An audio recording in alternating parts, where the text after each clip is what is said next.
So at the beginning of Parashat Acharei, we read about some of the service that was conducted in the Beit HaMikdash, and specifically in the Beit HaMikdash on Yom HaKippurim, the holiest day of the year.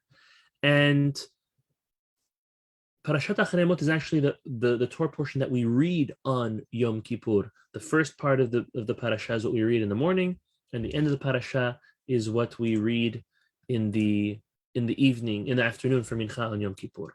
Now, there's a pasuk, and I'm going to share it with you. Pasuk is in Leviticus chapter 16, verse 17. Look at what it says over here. With regards to the Kohen Gadol conducting his service in the Beit HaMikdash on Yom Kippur,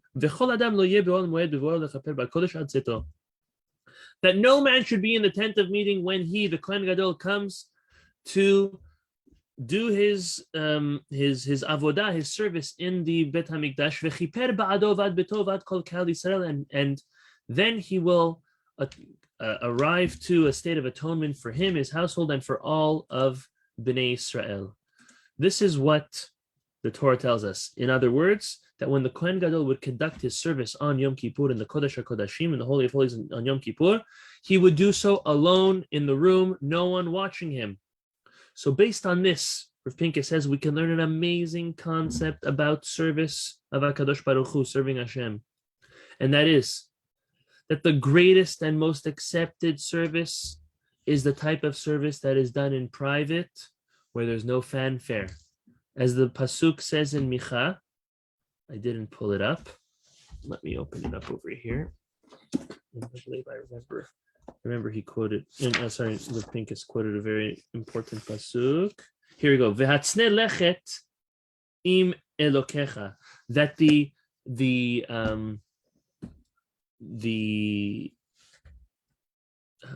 dignified or the hidden one is the one that goes with HaKadosh Baruch Hu.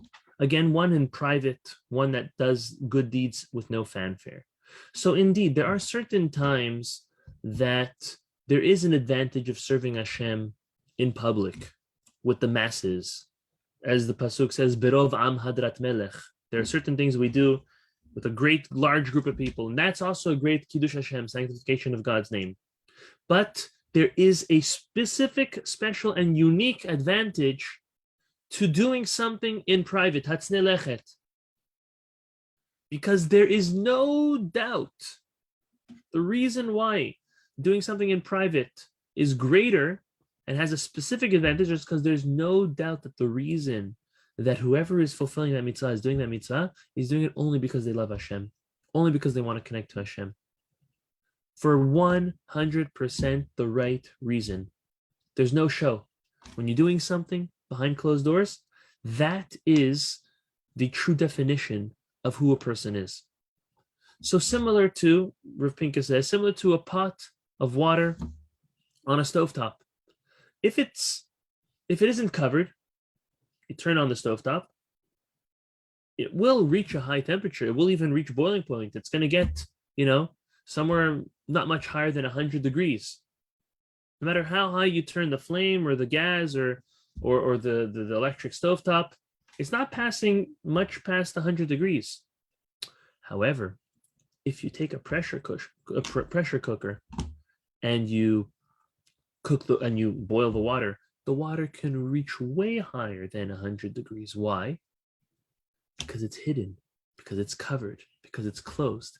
The same is with Torah and mitzvot, Rav Pincus says. When they're done for all to see, of course, it's only natural that you enjoy and benefit from the fact that you're doing it and others see you and the honor and the attention you get for doing those good deeds. And there's room for that. Others will look at you and say, oh, you're wise, you're righteous. It affects your status amongst others.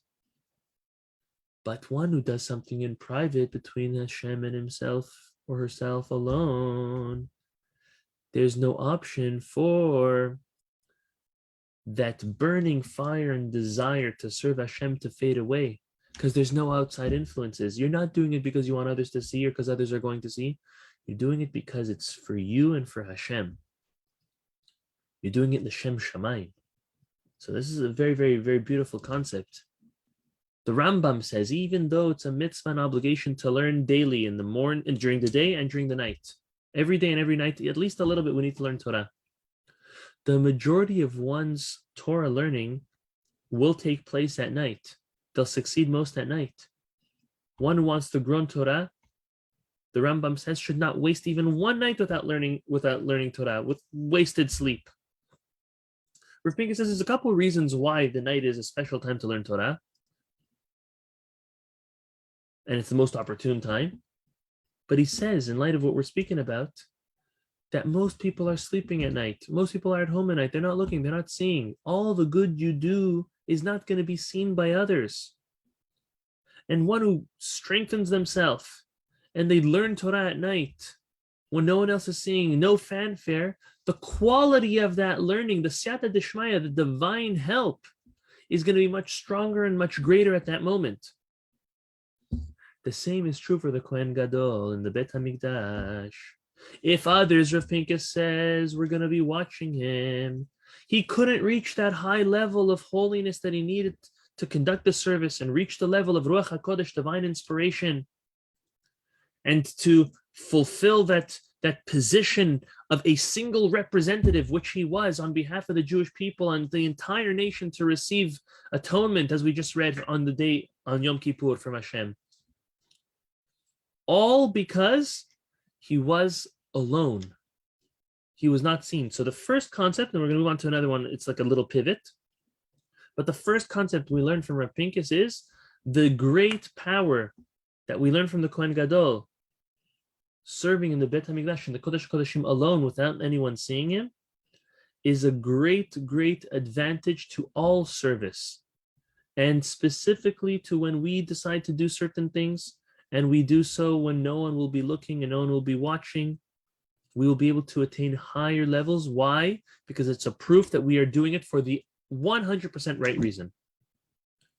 Now, on the same pasuk, there's a midrash that says, it asks the question. The verse said that no person should be there when the Kohen Gadol conducts his service. The midrash says, once again, is the Kohen Gadol not a person? V'chol adam lo yeh ba'oel. Even the Kohen Gadol, that means that he shouldn't be there. So this is the midrash answers. How could you say no one's there, but the Kohen Gadol is there? They didn't say no one else. So listen to what the midrash answers. The midrash says that when the Kohen Gadol is doing his service in the Bet HaMikdash on Yom Kippur, he is completely separating himself from his physical being, and he's literally like an angel who receives the Ruach HaKodesh, divine inspiration.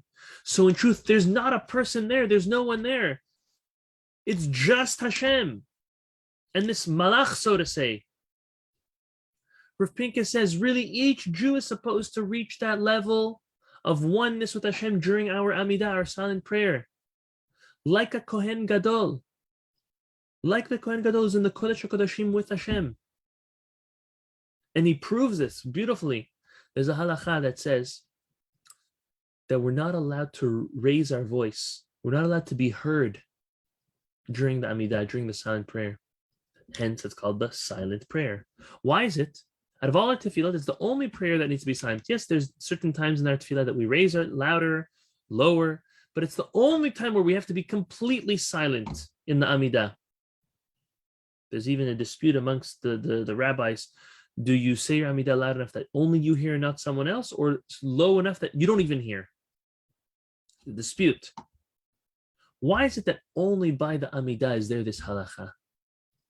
That you can't hear your voice, that others can't hear you.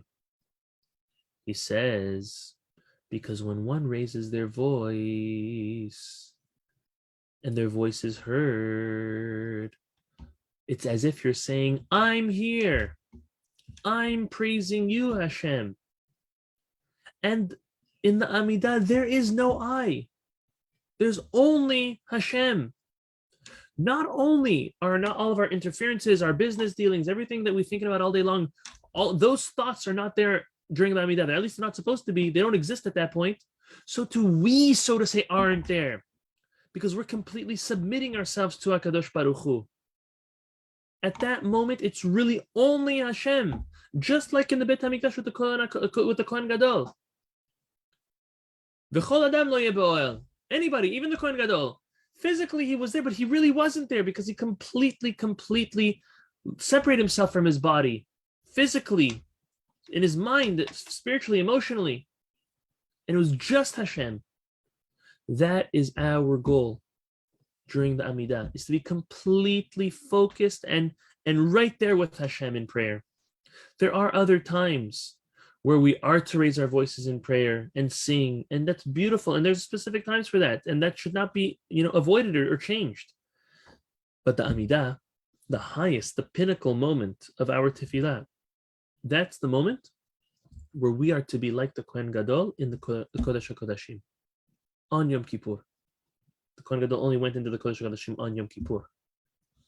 So let us remember this concept that number one, when we do something, we should always do it, or most of what we do, and if we want most success in any Torah and mitzvot that we do it hidden, in tzniut, where people don't see, no fanfare. And if we want to have the highest level Amidah and the true intention of what HaKadosh Baruch Hu wanted for us to fulfill in our Amidah, we do it low because we are completely submitting ourselves to HaKadosh Baruch Hu as if we're not there. It's as if just Hashem is there. We happen to be there, but it's just Hashem. All the focus is on Hashem. It's a very, very high level. But may HaKadosh Baruch Hu help us to reach these levels and to realize how great it is to learn His holy Torah and to learn these great lessons from the Torah based on the studying of our great Chachamim.